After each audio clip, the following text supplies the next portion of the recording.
céder le floor à Bruno. Bruno travaille chez Commuti, qui est une start-up qui a été créée en Belgique en 2014, qui compte une dizaine de collaborateurs. Ils sont soutenus par des investisseurs privés et travaillent pour un certain nombre d'entreprises luxembourgeoises, entre autres un de nos sponsors, la Baloise, sur la gestion smart des parkings, et également avec Eco Real Estate, qui est un de nos corporate members. Et je viens de voir des gens nous rejoindre. Nous sommes bientôt 70 personnes. À toi, Bruno. Bonjour à tous et merci de l'opportunité qui nous est donnée, Laurent. Et un panel de solutions et d'intervenants aussi très intéressants qui répondent toutes à un besoin qui est relativement connexe, des besoins qui sont relativement connexes. En fait, c'est adapter le lieu du travail ou les tiers-lieux afin de justement pouvoir offrir des solutions toujours plus efficaces, plus flexibles. Le mot flexibilité de ton introduction, c'est ce avec quoi on revient souvent. Elle s'impose aux employeurs pour offrir de nouvelles solutions, de nouveaux services qui ne doivent pas être l'identique du confort de la maison, mais différenciés, comme on l'a vu avec Victor. Mais surtout, la flexibilité revendiquée par la plupart des employés, qui sont aussi des nafteurs, qui sont des citoyens et qui veulent réfléchir plus activement à la façon dont ils travaillent, s'ils doivent aller travailler. Et pour nous, on se pose beaucoup de questions. On leur pose la question, est-ce qu'ils doivent absolument y aller en voiture? Et donc, on combine à la base, à partir de covoiturage, on a évolué vers le smart parking et le flexible working, des éléments qui, tous mis ensemble, peuvent avoir un impact positif sur des choses très concrètes, comme la productivité et les coûts, d'un point de vue employeur, d'un point de vue employé. Pour l'employeur, ça améliore son attractivité, sa marque, ça lui permet d'alimenter sa communication non financière sur des aspects environnementaux, sociétaux, et donc d'augmenter la rétention des employés parce qu'ils vont avoir un panel d'outils à leur disposition, comme on voit aujourd'hui, plus riche. Ils vont pouvoir être un peu plus égocentrés sur leurs besoins, organiser comment eux le veulent leur journée de travail, avec de l'efficacité, de l'autonomie en mode self-service. Et ça, c'est à quoi on s'attelle, c'est à quoi tous les intervenants d'aujourd'hui s'attellent à leur manière. Et donc nous, concrètement, on est né de la mobilité, on s'est adapté sur le lieu du travail, et donc on va avec du covoiturage aider des collaborateurs à se rendre sur le lieu de travail. Au sein d'une même app, on va combiner différents modules qui pourront être pris de manière interchangeable ou pris ensemble, et encourager, si pas un shift modal, mais en tout cas plus de multimodalité. Voilà, on n'est pas des fanatiques non plus.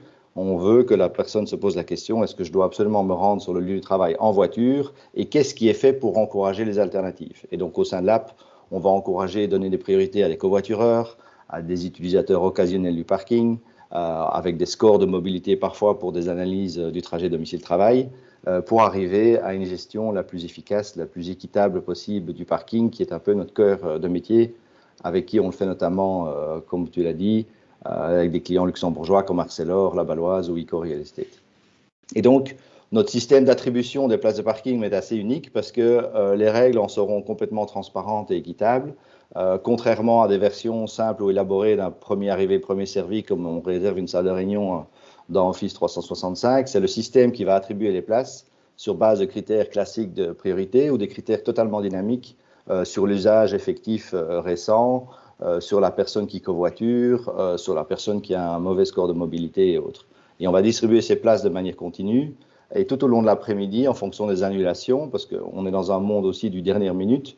Est-ce que je dois aller au bureau en dernière minute, qui va me dire si j'ai reçu une place de parking ou pas. Et si je n'ai pas reçu de place de parking, je vais être encouragé avec un trajet personnalisé par transport public ou, si la politique de l'entreprise le permet, par du télétravail, parce qu'on veut absolument tous en partie régler un des gros problèmes de société d'aujourd'hui, c'est le trafic vers les grandes villes. Le Luxembourg n'est pas épargné et si on peut laisser une partie de ces véhicules à la maison, on a commencé à avoir un impact sociétal fort.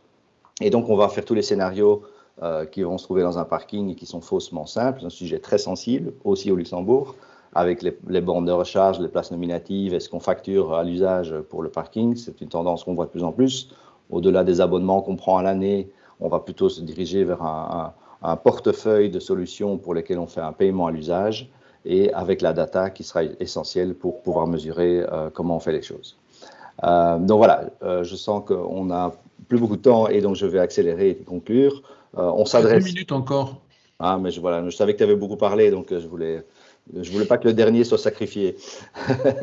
Et donc, on s'adresse à différents personas dans l'entreprise, assez classiques, hein, facility manager, IT manager, avec des choses très concrètes, contrôle d'accès, GDPR et autres, mais aussi de plus en plus à des interlocuteurs des ressources humaines qui voient la gestion du parking comme un sous-ensemble d'une politique de mobilité qui elle-même est un sous-ensemble d'une politique de relations au travail, de new way of working, comme on dit. Et donc, on s'adresse à tous ces gens-là avec un panel de solutions. Et donc, quand je vois les intervenants d'aujourd'hui, ce qui me fait dire aussi, c'est qu'on essaie le plus possible d'être ouvert avec nos API et nos intégrations. Tous les intervenants d'aujourd'hui pourraient s'intégrer à Community si le client a déjà fait un choix ou s'il a l'intention de prendre quelques acteurs niches du marché. Je ne pense pas que c'est un marché du winner takes it all, mais que c'est un marché où on peut coexister pacifiquement entre des grands clients qui veulent développer leurs propres applicatifs et couches servicielles ou des clients comme Icon, justement, qui, avec un tiers, Cardam Digital, développe une app servicielle pour plusieurs ressources du bâtiment et pour lequel on offre la brique parking. Et donc, on va s'intégrer avec la plupart de ces acteurs du marché. Et donc, si vous avez mes coordonnées dans le premier slide, si vous voulez en parler plus en détail. Merci à tous.